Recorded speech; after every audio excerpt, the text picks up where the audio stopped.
Bien. Gracias.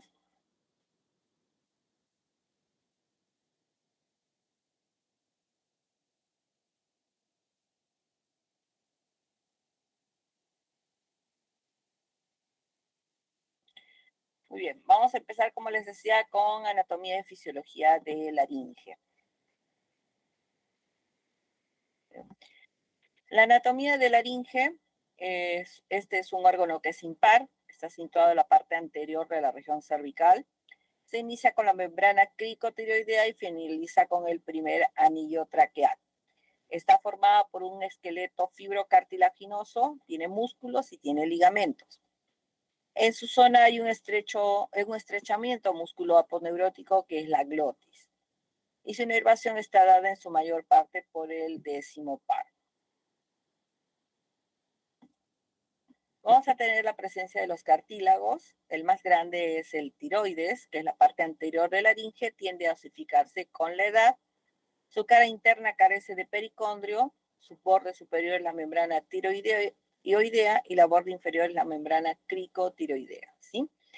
Esta es la famosa manzana de Adán, se nota más en las personas, los varones sobre todo delgados, es muy visible, incluso se puede ver en el movimiento de deglución en estos pacientes. Y después está el cartílago cricoides, que es el que tiene forma de anillo de sello, se relaciona con tiroides y primer anillo traqueal. Continuamos con los cartílagos. Tenemos el cartílago epiglótico, que es el fino elástico flexible, situado por detrás de las alas del cartílago tiroideo, con los ligamentos glosoepiglóticos centrales y laterales. Y esas son las valéculas. Tiene la forma del pétalo de una flor cuando no está disecado. En algunos pacientes es más cerrado y se dice que es una epiglotis en omega. Nos va a dificultar la visualización cuando tratemos de buscar cuerdas vocales. Después tenemos los aritenoides, que son un par de cartílagos de forma piramidal, son pequeñitos. Tienen caras, la interna lisa mucosa, posterior se inserta el músculo interaritenoideo, anteroexterna músculo tiroaritenoideo, base de articulación con cricoides y posteroexternos músculos cricoaritenoideos. Anterior vocal se inserta la cuerda vocal, ¿sí? Hay otros que son accesorios corniculados y los cartílagos de Gullinger, que a veces están, a veces no. Bien, tenemos las articulaciones, que es la cricotiroidea, entre cuernos menores del cartílago tiroides y facetas articulares de cricoides. Es una cápsula reforzada por ligamentos cricoaritenoideos anterior y posterior, movimiento de basculación y deslizamiento del tiroides sobre el cricoides. Después tenemos las cricoaritenoideas, que son la cara inferior de aritenoides o el borde superior del escudo tiroideo. Ligamento cricoaritenoideo interno, deslizamiento que acerca o separa aritenoides. Esto está relacionado con la fonación y la inspiración y expiración. Entonces, estos son todos los componentes de laringe, aunque el hueso hyoides no es parte de la laringe, está muy relacionado por los distintos ligamentos, ¿sí? Y también está ligado con el primer anillo traqueal, ¿sí? Son sus relaciones más importantes de toda la laringe. También, bueno, vamos a seguir con los ligamentos y membranas. Tenemos la membrana superior o membrana cuadrangular, desde el borde superior laringio hasta el ligamento ventricular o tiroaritenoideo. Ligamento aritenoepiglótico, zona superior de membrana elástica, desde el borde lateral de la epiglotis hasta el borde anterior de aritenoides, ¿sí? Pues el ligamento tiroaritenoideo, ligamento de banda ventricular o cuerda vocal falsa, ligamentos tiroepiglóticos, unen epiglotis con cara interna de tiroides en la cuerda vocal falsa. ¿Sí? Todo esto está en relación con el ventrículo. Bien, seguimos con ligamentos y membranas. Tenemos inferior del cono elástico, debajo del ligamento tiroaritenoideo o cuerdas vocales verdaderas, ligamento cricotiroideo o membrana cricotiroidea, ligamento tiroaritenoideo inferior, desde apófisis vocal aritenoides hasta la cara inferior de la cara interna del ángulo del cartílago tiroides. Bien, acá tenemos laringe, ¿sí? Epiglotis. con cartílago epiglótico, el vestíbulo de la laringe. Vamos a tener las cuerdas vocales falsas o bandas ventriculares, el ligamento vocal o las cuerdas vocales verdaderas, y espacio subepiglótico o infraglótico, que es, después sigue la tráquea, ¿sí? Entonces vamos a tener, este es un corte coronal de laringe. Tenemos los músculos intrínsecos laringeos, que todos son pares, excepto el interaritenoideo. Tenemos el cricotiroideo, que es el tensor de las cuerdas vocales, el cricoaritenoideo posterior, el más potente, que es el único abductor de las cuerdas vocales, y ese es el único que nos va a abrir las cuerdas vocales para poder respirar, ¿sí? En este momento, si ustedes hacen una respiración profunda, estos músculos son los que se van a contraer y vamos a abrir glotis para que entre el aire inspirado por fosas nasales, va a pasar por nasofaringe, orofaringe, laringofaringe, por glotis, y de ahí a tráquea y de ahí a los bronquios, ¿sí? Entonces estamos haciendo, esa es la función de este músculo, abrir lo más grande glotis, ¿sí? Cricoaritenoideo lateral aduce las cuerdas vocales, el interaritenoideo, constricción de la glotis, descenso de glotis y cierre del orificio superior de la glotis. El interaritenoideo está relacionado sobre todo con la deglución. Si ustedes ahora tratan de, para hacer esta clase un poco más dinámica, de tragar saliva, van a sentir cómo se desciende la glotis y se cierra el orificio superior de glotis. Esto es para evitar que el bolo alimenticio, o en este caso la saliva, pase hacia vía aérea y pase hacia esfínter esofágico superior, ¿sí? Entonces, este es un mecanismo de protección que a veces falla en las personas, si pueden sentir tos y se pueden ahogar, porque justamente no se ha cerrado bien y el alimento ha tratado de pasar hacia vía aérea superior, y tenemos esta defensa que es la tos y ese acceso de tos que tiene el paciente que se está ahogando, ¿sí? Entonces, como para dinamizar nuestra clase. Entre tanto, trabalenguas, ¿sí? El tiroaritenoideo es la zona esfinteriana de la laringe, el tiroaritenoideo superior o superficial, que es inconstante, el tiroideo externo, y el profundo, que es un músculo de la cuerda vocal, nace del ángulo de tiroides, insertándose en la apófisis vocal de aritenoides. Su acción podría separar el ligamento vocal de la línea media. Entonces, ahora tenemos todas las funciones, ¿sí? El músculo cricoaritenoideo posterior, que es el que nos va a abrir glotis, ¿sí? Cuando hacemos recuerden que cuando hacen su respiración profunda y se abre, si este músculo no funciona, no se va a abrir el diafragma, no se va a abrir los pulmones, no se va a descender el diafragma porque no va a pasar el aire, ¿sí? Muy bien. Entonces acá tenemos también cómo se ven los cartílagos, ligamentos y con la cobertura mucosa, ¿sí? Esto es lo que vamos a ver, y esta es glotis, ¿sí? Esta es la laringe. Músculos extrínsecos laringeos relacionados a la laringe con órganos vecinos como faringe, lengua y cuello, ¿sí? Elevadores de laringe, función de deglución y expiración, digástrico, estiloideo, genioioideo, miloioideo, estilofaringeo y tiroioideo, ¿sí? La mayoría están relacionados con huesoioides. Y depresores de la laringe tienen su función en la inspiración, esternotiroideo, homoioideo, esternotiroideo, ¿sí? Entonces vamos a tener músculos extrínsecos y músculos intrínsecos, ¿sí? Todos estos músculos sirven de sostén de la laringe, pero también ayudan a relacionarlo con los órganos vecinos, que son sobre todo faringe, ¿sí? No hay una delimitación exacta entre orofaringe y laringofaringe, ¿sí? Sobre todo porque está el músculo inferior constrictor de la faringe.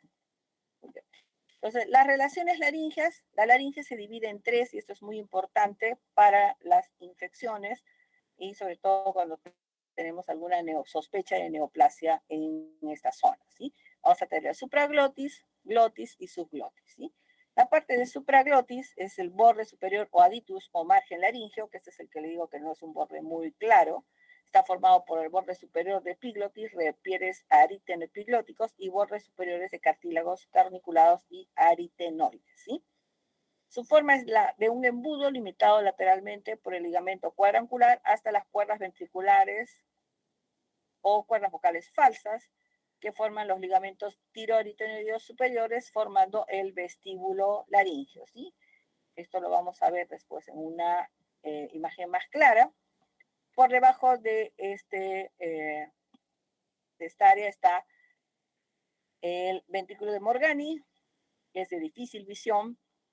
Esta región es donde se originan los laringoceles, y el verde inferior son las cuerdas vocales verdaderas. ¿Sí? Entonces vamos a tener después esto es glotis, que es el espacio comprendido entre las cuerdas vocales. ¿Sí? Es el espacio más estrecho de la laringe. Está la comisura anterior, es la región donde se unen los ligamentos de las cuerdas vocales. ¿Sí? Ahí no hay pericondrio que recubra cartílago o tiroides. ¿Sí? Comisura posterior cartilaginosa formada por los aritenoides, de los cuales hemos hablado bastante. ¿Sí? Entonces, vamos a ver cuerdas vocales en aducción y en abducción. ¿Sí? Esto es para ver la motilidad de las cuerdas vocales. ¿Bien? Y su glotis es de glotis hasta la parte inferior de cricoides y la tráquea. ¿Sí? Esta zona también es difícil de ver. La irrigación laríngea está dada por la arteria laríngea superior, rama de la arteria tiroidea superior, arteria principal de laringe, perfora la membrana tiroidea y discurre entre la pared lateral del seno piriforme. Irriga toda la supraglotis. ¿Sí? La arteria laríngea anteroinferior o cricotiroidea, también rama de la arteria tiroidea superior, pasa por el ligamento cricoideo superior e irriga esa zona. La arteria laríngea posterior inferior, rama de la arteria tiroidea inferior, en su trayecto acompaña el nervio recurrente, irriga la zona inferior de la laringe y el trayecto venoso sigue el mismo territorio arterial. ¿Sí? Y la parte más importante es el drenaje linfático, es de amplia distribución, excepto en glotis. En supraglotis el drenaje es a través de la membrana tiroidea, acompañando al nervio laríngeo superior, llegando a la cadena yugular profunda, ganglio digástrico y cadena yugular media. ¿Sí? Y subglotis pasa por membrana cricotiroidea a ganglios pretraqueales. Y es bastante amplia. Eso nos genera problemas en la hora de hacer una estratificación oncológica. ¿Sí? Entonces, y otra parte que es importantísima es la inervación. Tenemos dos nervios importantes, que es el nervio laríngeo superior, que nace del ganglio plexiforme del décimo par, acompañando a la arteria carotidia interna, en su cara interna, al llegar al digástrico, donde se divide en nervio laríngeo interno, sensorial, forma el pedículo laríngeo superior, se distribuye en supraglotis y senos piriformes, ¿sí? Y el nervio laríngeo externo, músculo cricotiroideo o zona glótica. ¿Sí? El nervio laríngeo interno estará relacionado, por ejemplo, con el reflejo tusígeno. Siente que algo toca supraglotis y senos piriformes o en la deglución también. ¿Sí? Tenemos el nervio recurrente, que se separa del décimo par de modo distinto en cada lado. ¿Sí? En el derecho, delante de la subclavia, en el izquierdo antes de la arteria aorta y rodea el callado aórtico. ¿Sí? Entonces, el trayecto del nervio recurrente izquierdo es mucho más largo que el de derecho. ¿Sí? Entonces, y como está relacionado con aorta, cualquier proceso en zona callado aórtico, digamos un aneurisma en aorta, puede elongar este músculo, este nervio y nos puede dar síntomas, ¿sí? Laringios. ¿Sí? Por eso uno puede decir por qué vamos a pedir determinados estudios a un paciente con disfonía, ¿sí? En el recorrido cervical es derecho oblicuo, izquierdo del surco tráqueo-esofágico, ingresa a la laringe por detrás de la articulación cricotiroidea, sensibilidad de subglotis, motilidad a todos los músculos intrínsecos de la laringe, excepto cricotiroideo, ¿sí? Anastomosis con laringe superior en la asa de Galeno, ¿sí? Entonces vamos a tener este nervio que es bastante complejo y este es uno de los que más se lesiona también en cirugía de tiroides. ¿Sí? Muy bien. Fisiología laringea, vamos a tener la deglución, participación de pares craneales, trigémino, facial, glosofaringeo, vago, espinal, hipoglossos, segmentos espinales C1, C3, junto a la corteza cerebral y el tronco cerebral, ¿sí? Centro de deglución en el bulbo, coordinación, sensibilidad motora. ¿Esto qué quiere decir? Que toda nuestra mucosa tiene que sentir el paso del bolo alimenticio y de ahí se van a generar distintas situaciones. ¿Sí? Va a intervenir en la fase faríngea, se eleva la glotis, se cierra la glotis y epiglotis desciende sobre la glotis. O sea, todo esto tapa la vía aérea superior para que el bolo alimenticio pase a través de senos piriformes hacia el esfínter esofágico superior, ¿sí? Cuando este mecanismo falla, nosotros podemos tener esta sensación de ahogo, ¿sí? Esta tos, porque una de estas partes no ha cumplido, no se ha cerrado bien la glotis, ha pasado un poco de alimento y inmediatamente nuestro cuerpo hace un reflejo tusígeno intenso, ¿sí? Esto a veces falla en algunos pacientes, por ejemplo, en adultos mayores, y pueden tener neumonía por aspiración por un fallo en toda esta coordinación, ¿sí?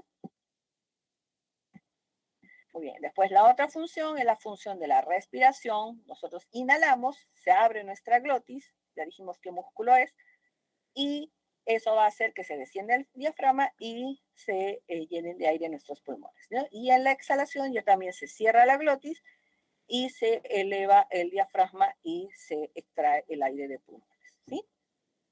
Después la otra parte, la fisiología laringea, que quizás es la más llamativa, es la voz, ¿sí? Es el pasaje de aire expirado a través de las cuerdas vocales. En aducción produce una vibración en ellas, siendo el origen de la voz. Y es una vibración. El tono vocal depende de varias características. Una es la edad. Los niños tienen, por tener la laringe más estrecha, un tono de voz mucho más agudo que la de un adulto. El sexo, sobre todo en la edad de la pubertad, hay un cambio profundo en el tono de voz.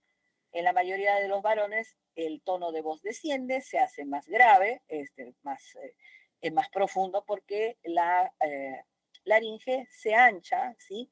Se vuelve más rígida, entonces el tono de voz cambia, ¿sí? También la capacidad respiratoria, una persona que tiene mayor capacidad va a poder tener una voz más profunda, ¿sí? Esto lo practican mucho los locutores para ayudar a tener una voz más intensa y más nítida, ¿sí?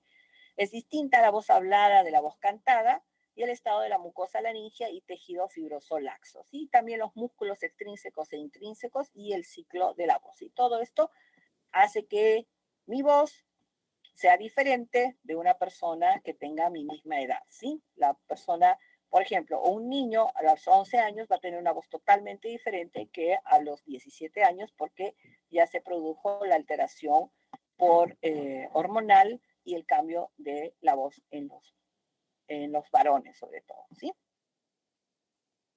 Muy bien, la semiología laringea, la laringe, y eso es muy importante, solo se puede ver de manera indirecta. Yo en consulta común no voy a ver laringe.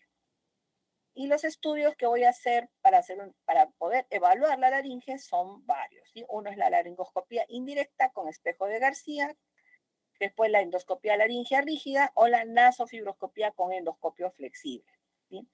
Puedo pedir una ecografía, tomografía, resonancia magnética nuclear o la estroboscopía, que es un estudio específico de la voz y sus alteraciones, ¿sí? Entonces, esta es la observación a través del espejito de García. Bueno, esto es previo al COVID.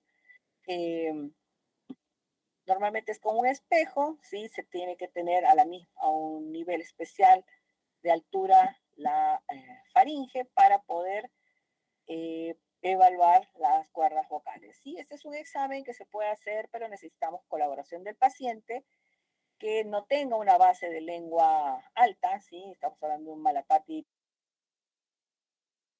evaluarlo, y que tenga una buena apertura bucal, ¿no? Un paciente que tiene trismo, que tiene alguna alteración que impide que abra bien la boca, este estudio no se va a poder realizar bien.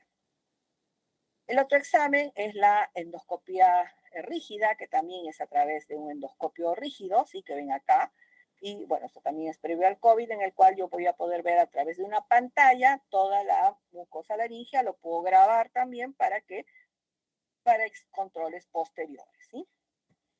Y el otro examen es la nasofibroscopía o la laringoscopía indirecta nasal, que a través de fosas nasales introduzco un fibroscopio flexible, esto su más parecido es la endoscopía gástrica, en la cual voy a poder ver toda la glotis, ¿sí? Acá, por ejemplo, se ve muy linda la glotis de este paciente. Y vamos a poder ver, y este examen es la estroboscopía, que se hace con un endoscopio laringio también, y se va analizando el ciclo de la voz, ¿sí? ¿En qué paciente se pide este examen? Este examen es muy específico, alteraciones de la voz, personas cantantes, por ejemplo, ¿no? Estamos hablando, no sé, a ver, algún cantante Adele o Shakira que han estado meses interrumpiendo conciertos, por alteraciones de la voz, entonces tienen que ir a hacerse este tipo de exámenes y después hacer tratamientos específicos para poder conservar su voz, ¿sí? Bueno, acá tenemos nuestro tenor, que ellos son los que más intensamente van a tener que cuidar su voz, ¿sí? Todos los casos. Eso se llama uso profesional de la voz. Y ahora vamos a seguir con justamente las alteraciones en la laringe, ¿sí? Laringitis aguda y crónica. Entonces vamos a tener que la definición de laringitis aguda, ¿sí? Es una inflamación de la mucosa laringea o laringotraqueal menor a un mes de evolución. Los síntomas vamos a tener disfonía, que es la alteración de la voz, disnea, ¿sí? Falta de aire, disfagia, dolor o dificultad al tragar, estridor laríngeo, que es un sonido típico en el paciente, y expectoración mucosa, purulenta o incluso hemóstasis. Entonces, es la patología inflamatoria de la vía aérea, sinónimo de laringotraqueobronquitis, este es el CRUM, ¿sí? Esto se da más en niños pequeños.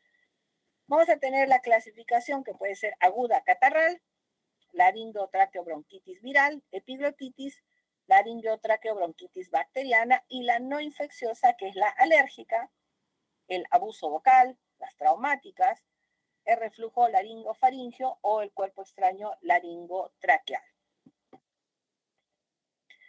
Entonces, las asociadas, la laringitis aguda catarral y cruz viral está asociada a procesos catarrales de la vía aérea superior como faringitis y rinitis.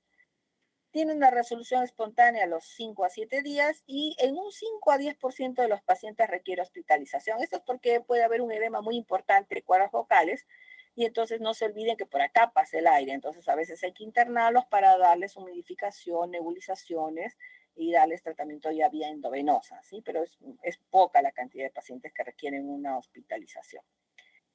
Mayor se da en la infancia por desarrollo inmunológico, también por la anatomía laringea, es de menor diámetro, forma cónica invertida, el tejido conectivo es más laxo y también tiene hipertrofia adenoidea amitalina, todo esto que hace que la luz laringea sea más pequeña, más estrecha, entonces los síntomas son más agudos en nuestros pacientitos, ¿sí? Entonces vamos a tener un pico en 1 o 2 años, y es típico en esta época del año que hay cambio de estación, empiezan a venir los bronquiolitos, se les dice muchas veces también, o los CRUP.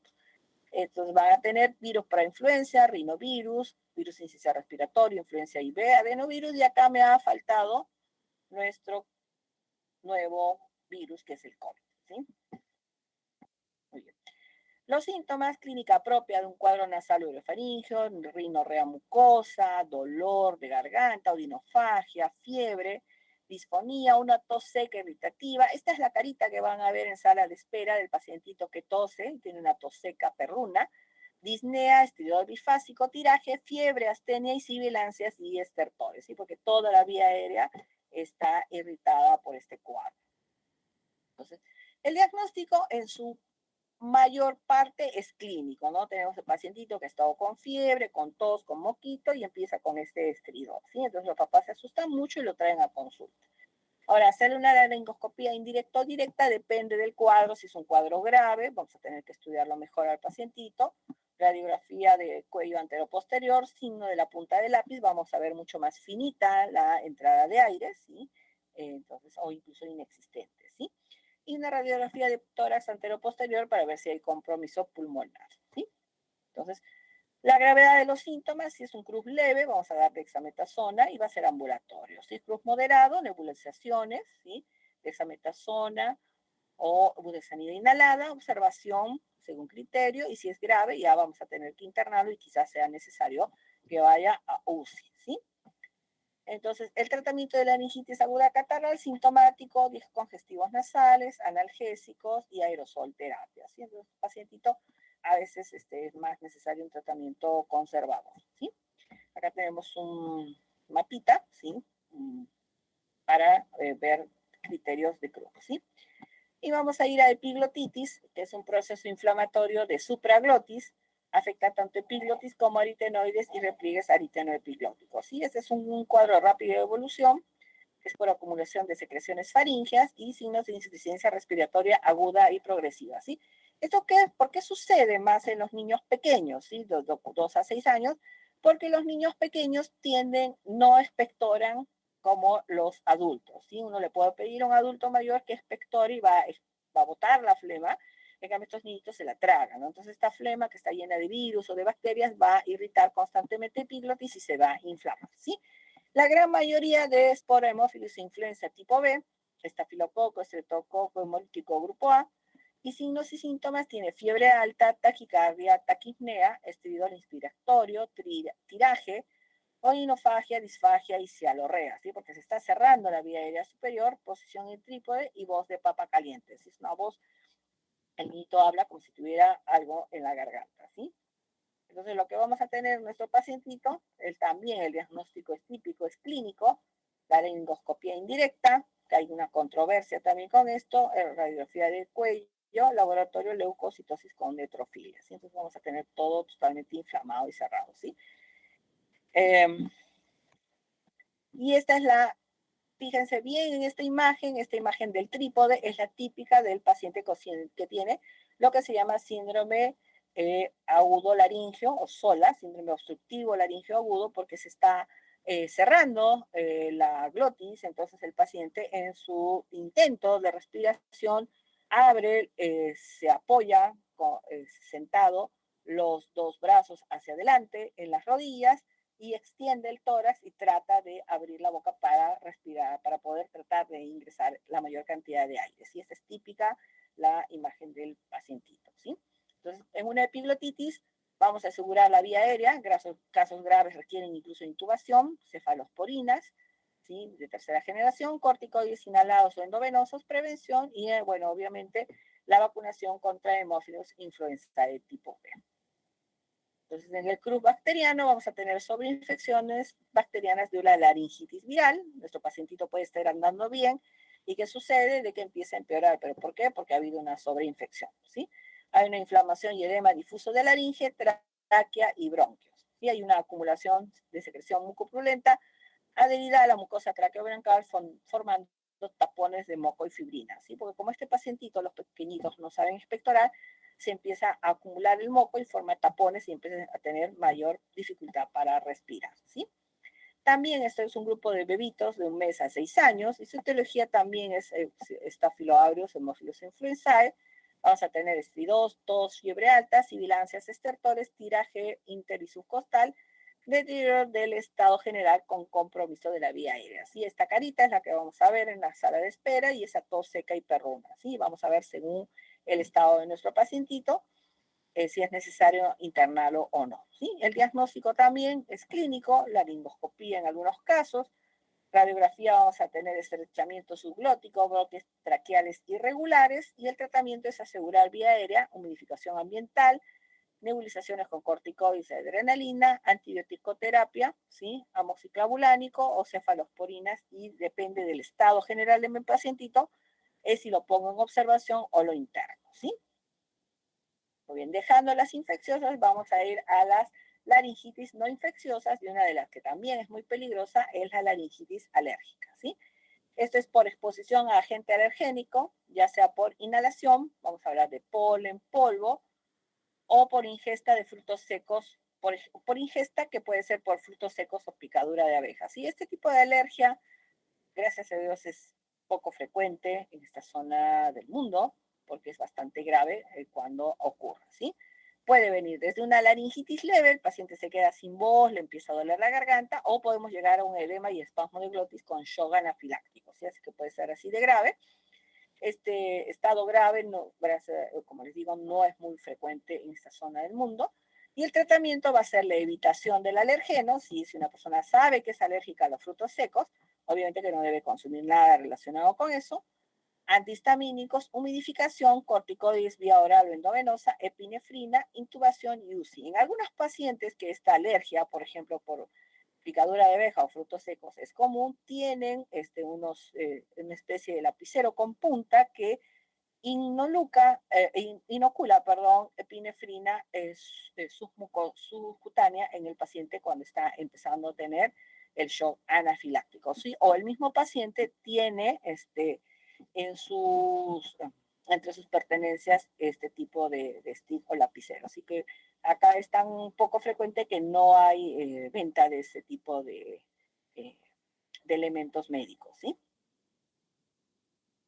Muy bien, entonces seguimos con las laringitis infecciosas. Tenemos la que es por abuso vocal, causada por gritar o por exceso de uso de voz. Puede ser agudo crónico, por ejemplo, una persona va a alentar a su equipo, ¿sí? Va al, por ejemplo, los que van a ir ahora a Qatar, gritan, al día siguiente amanece sin voz, eso es abuso vocal, ¿no? O una persona que por su trabajo todos los días tiene que hablar, esto pasa con los docentes, los locutores, los cantantes, y van quedándose sin voz. ¿Sí? Es un cuadro inflamatorio y el tratamiento es reposo vocal, humidificación, analgésicos corticoides y en algunos casos, cuando son casos crónicos, es cirugía porque ya se transforman en nódulos vocales, que es por abuso vocal, uso profesional de la voz, ¿sí?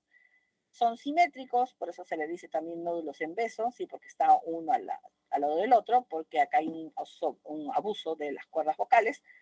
Y el tratamiento es terapia del lenguaje y o cirugía, ¿sí? Depende de cómo responde el paciente al tratamiento. ¿Sí?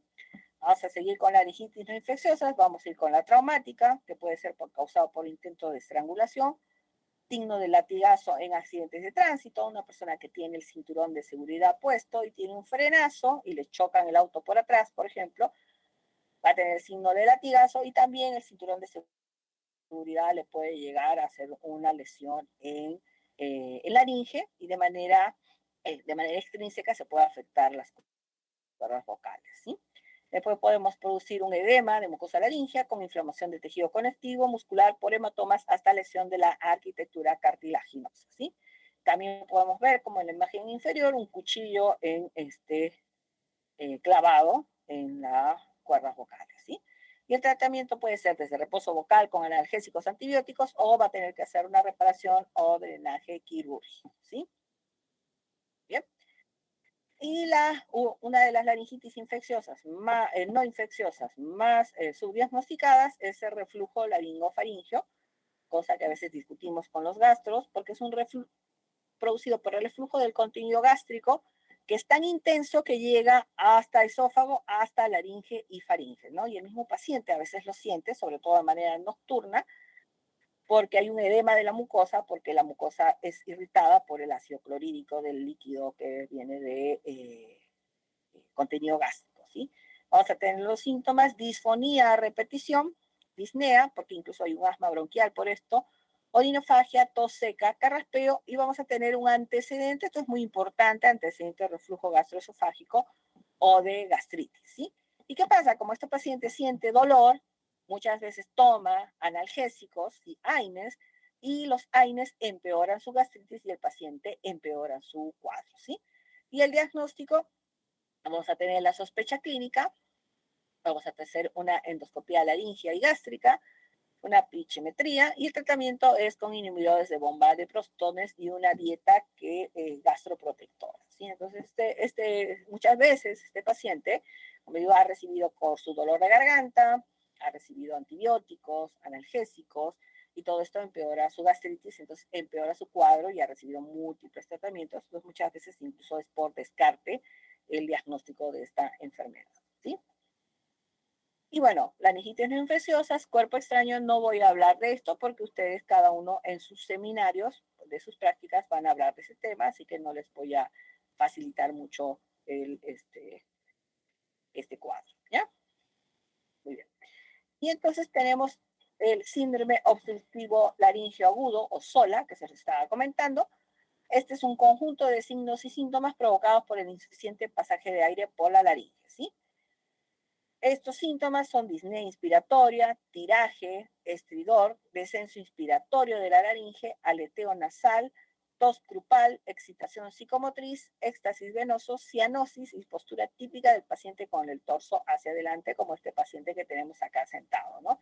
Entonces es un paciente que tiene una intensa angustia porque no está pasando bien el aire hacia vía aérea inferior porque hay una obstrucción en la laringe. Esto puede ser desde un CRUB o puede ser incluso un tumor que se ha sobreinfectado, que esta a veces es una causa relativamente frecuente en algunos países que hay alta incidencia de cáncer de laringe por tabaquismo, ¿sí? Acá es muy raro ver estos cuadros, pero sí puede haber por infección, ¿sí? Por una laringitis viral o bacteriana. ¿Bien? Y esta es la postura típica del paciente, ¿sí? Que incluso puede estar sentado, llevando el torso hacia adelante, tratando de extender el cuello, y lo vamos a ver bastante angustiado nuestro paciente en sala de espera, ¿sí? En emergencias. Entonces, el SOLA puede ser congénita, puede ser una alergia, por ejemplo, un paciente que sabiendo que no debe comer frutos secos, se le ocurre comer bueno, ahora que viene Navidad, un panetón, y ahí termina internado en el hospital por alergia, por casi tener un shock anafiláctico, ¿sí? Esto no es tan raro como usted, es terrible, pero hay gente que es consciente de su enfermedad, igual consume lo que no debe. Cuerpos extraños, y un paciente que también por una falla en la deglución tiene cuerpos extraños, tumores o infección, parálisis laringe aguda, traumatismos, estenosis subglótica o supraglótica, ¿sí? O un tumor como en este caso, ¿sí?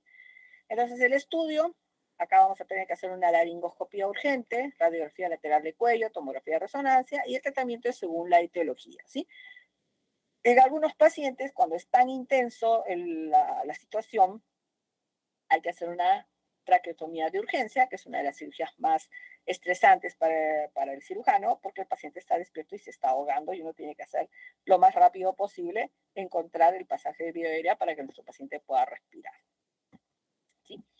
Y bueno, la laringitis crónica es la inflamación de mucosa laringea de más de un mes de evolución, que puede tener distintas causas según su grupo etario. Vamos a tener síntomas de disfonía, sensación de cuerpo extraño, carraspeo, que puede ser una tos que puede ser seca o con expectoración, ¿sí? La laringitis catarral crónica es una inflamación que asienta las cuerdas vocales, las cuales se observan enrojecidas, sin brillo y a veces con estrías, ¿sí? Que podemos tener una corditis paquidérmica difusa simple, cuerdas vocales engrosadas y cilíndricas, corditis paquidérmica verrucosa, cuerdas vocales con granulaciones redondeadas congestivas, corditis hipertrófica posterior en lesión de cuerda vocal, en una es posterior, en la otra es anterior, encajando con el cierre de glotis, ¿sí? Corditis paquidérmica intraeritenoidea, engrosamiento de comusura posterior, o corditis paquidérmica blanca o leucoplasia, esta se asocia al tabaco, ¿sí? Las cuatro primeras muchas veces es con estos pacientes que les estoy indicando, ¿no? Por ejemplo, un reflujo gastroesofágico, vamos a tener toda una parte engrosada, congestionada en la parte posterior de cuerdas vocales. Y vamos a tener aritenoides, comisura interaritenoidea, toda esta zona irritada por el pasaje constante de ácido clorhídrico, ¿sí? Por ejemplo. O podemos tener el paciente que está vaquista, que también tiene una voz así, ya con disnea, que puede tener ya lesiones y incluso leucoplasia, ¿sí? Entonces vamos a tener la laringitis crónica catarral, cuerdas vocales enrojecidas, secreción mucosa adherida, laringoscopía, capilares dilatados paralelos a cuerdas vocales, secuelas de laringitis hipertrófica con cuerdas vocales con surcos atróficos. Y esto puede generar como una secuela, una disfonía o una voz medio enroquecida, ¿sí? Esa voz que le dicen aguardentosa, pues de estas laringitis crónicas, ¿sí? Asociada a malformaciones en la laringomalacia por falta de madurez en el tejido cartilaginoso de laringe y tráquea, provoca disnea inspiratoria y estridor. ¿Sí? Este es un caso totalmente diferente que se da en bebito. Puedo también tener tuberculosis, sífilis, lepra, leishmania, rimescleroma, micosis profunda, cibastomicosis, histoplasmosis, actinomicosis y rinoesporidiosis, ¿sí? Ahora, ¿cómo yo sé el diagnóstico? Es a través de una biopsia de la lesión, ¿sí? Porque muchas de estas lesiones pueden parecer una lesión oncológica, ¿sí? Un papiloma o un carcinoma epidermoide. Entonces, la única manera de saber qué tipo de lesión tenemos es hacer una biopsia de la lesión con cultivo y anatomía patológica, ¿no? Y finalmente tenemos la papilomatosis laringea, que es una que es causada por HPV, ¿sí? Si ustedes ven esta imagen anterior con esta posterior, van a ver que salvo que hay una secreción fibrinosa pegada a las lesiones, es muy parecido, ¿sí? Entonces el HPV puede ser 6 o 11, transmisión en el canal del parto, inicio en la infancia, síntomas disfonía crónica, tos seca, obstrucción de vía aérea superior, y estridor. ¿Sí? Es una evolución variable desde remisiones espontáneas hasta múltiples recurrencias con múltiples cirugías, con tratamiento de extracción quirúrgica con láser, o incluso a veces se hace interferón. ¿Sí? Algunos pacientes responden bien al interferón. ¿Sí? Y bueno, vamos a tener a nuestro pacientito más famoso con disnea. ¿Sí? Muy bien, vamos a ir a la última parte de esta clase, que es parálisis de cuerdas vocales.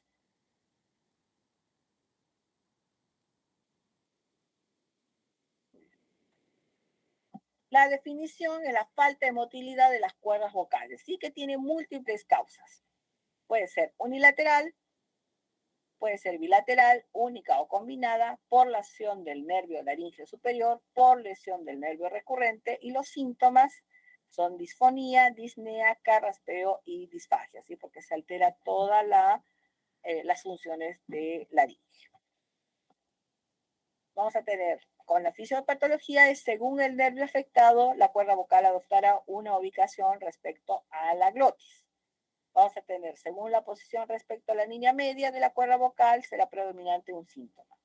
Posición medial predomina la disnea, sobre todo cuando contrae infecciones de vía aérea superior. ¿Sí?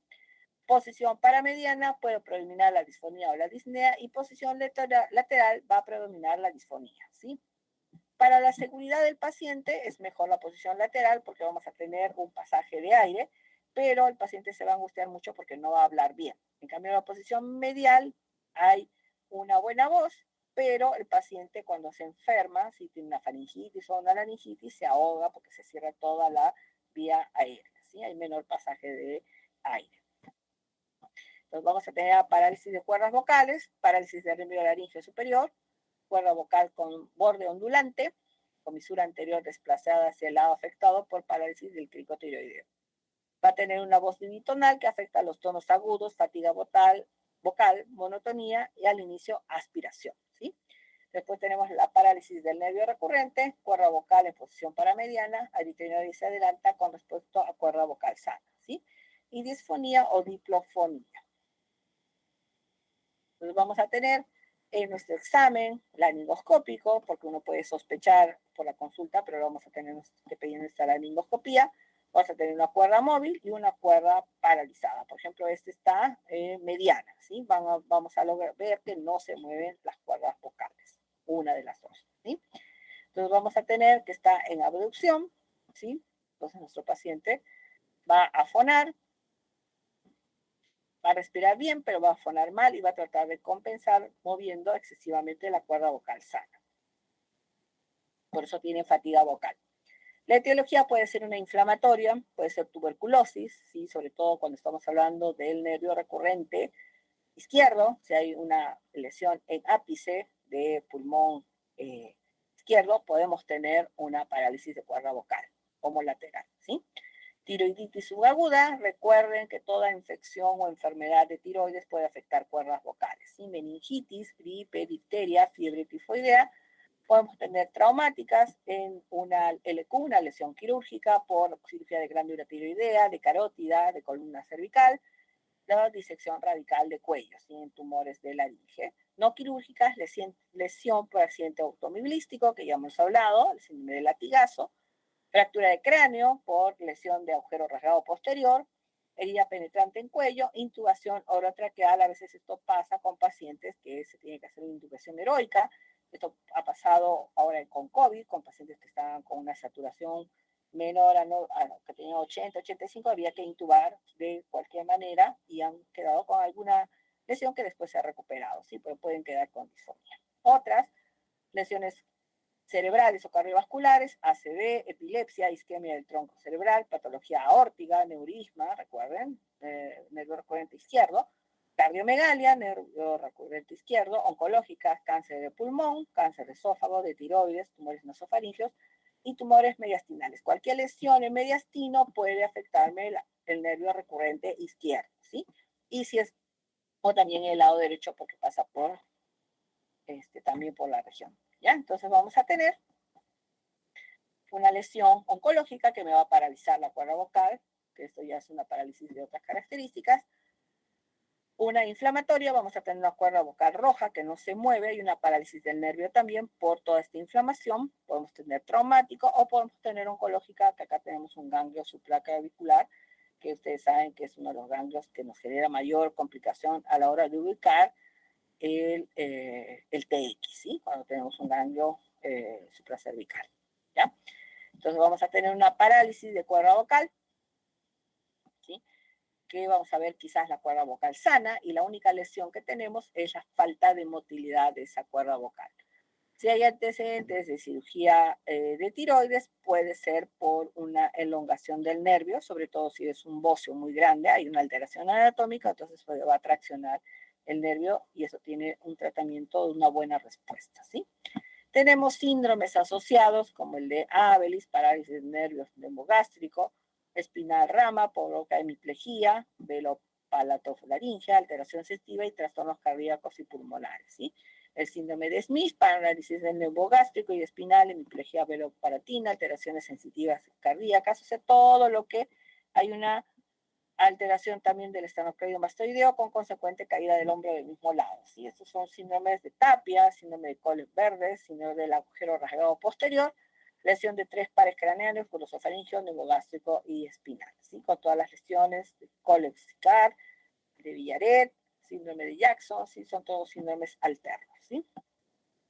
Y el diagnóstico lo vamos a tener a través de la laringoscopía, ¿sí? Ya sea la laringoscopía indirecta oral o la laringoscopía indirecta nasal, que ya lo hemos visto en los estudios por imágenes, y si yo sospecho que hay algún cuadro oncológico o justamente la parálisis es de la cuerda vocal izquierda, voy a pedir una ecografía de Doppler de partes blandas de cuello para ver cómo está tiroides, una radiografía de tórax, tengo que ver como mínimo cómo está mediastino y si sospecho una tomografía de cuello tórax o una resonancia magnética de cuello, ¿sí?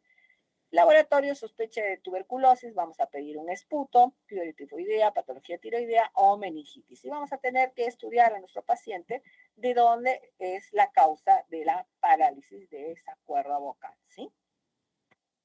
Entonces puede ser que yo encuentre mi cuerda vocal paralizada y cuando pida la radiografía me encuentre con esto, ¿no?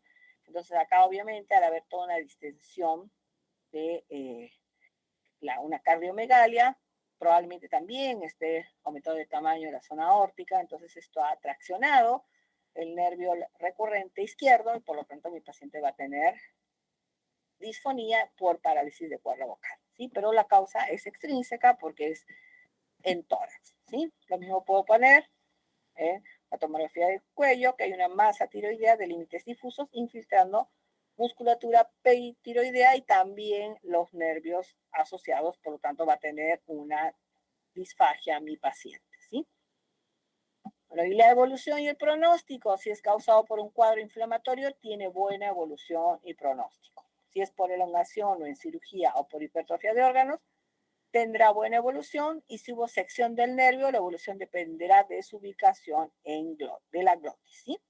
Entonces, algunos van a necesitar fonoaudiología de rehabilitación de la voz, que puede ser de 3 meses a un año, según su etiología, ¿sí? Estos son tratamientos para ayudar a que la persona recupere su voz anterior, ¿sí?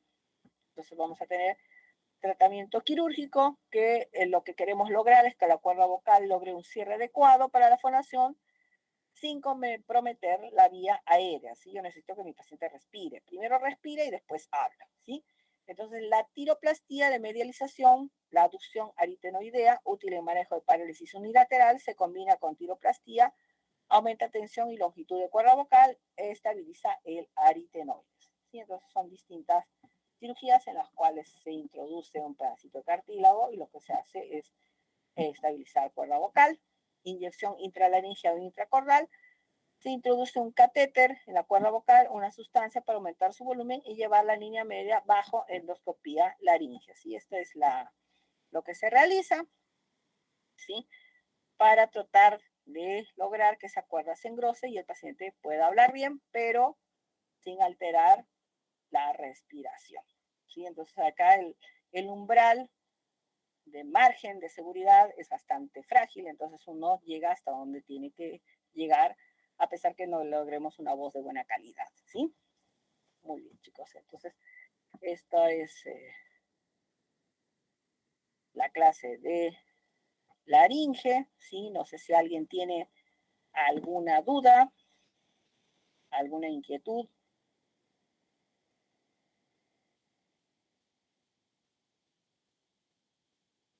Todos se han dormido.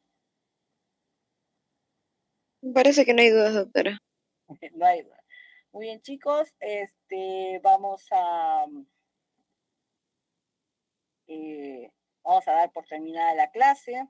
Vamos a tratar de que, bueno, la próxima clase no tengamos eh, que sea en horario para, no se dilate para que podamos tener sus clases antes de los exámenes. Y cualquier duda que tenga en la clase, por favor me avisan si es que no, porque voy a tratar de ponerla en estos días en la página de la universidad.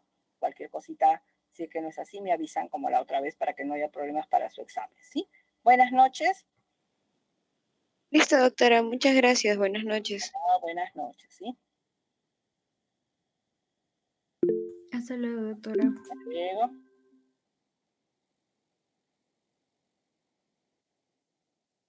Buenas noches.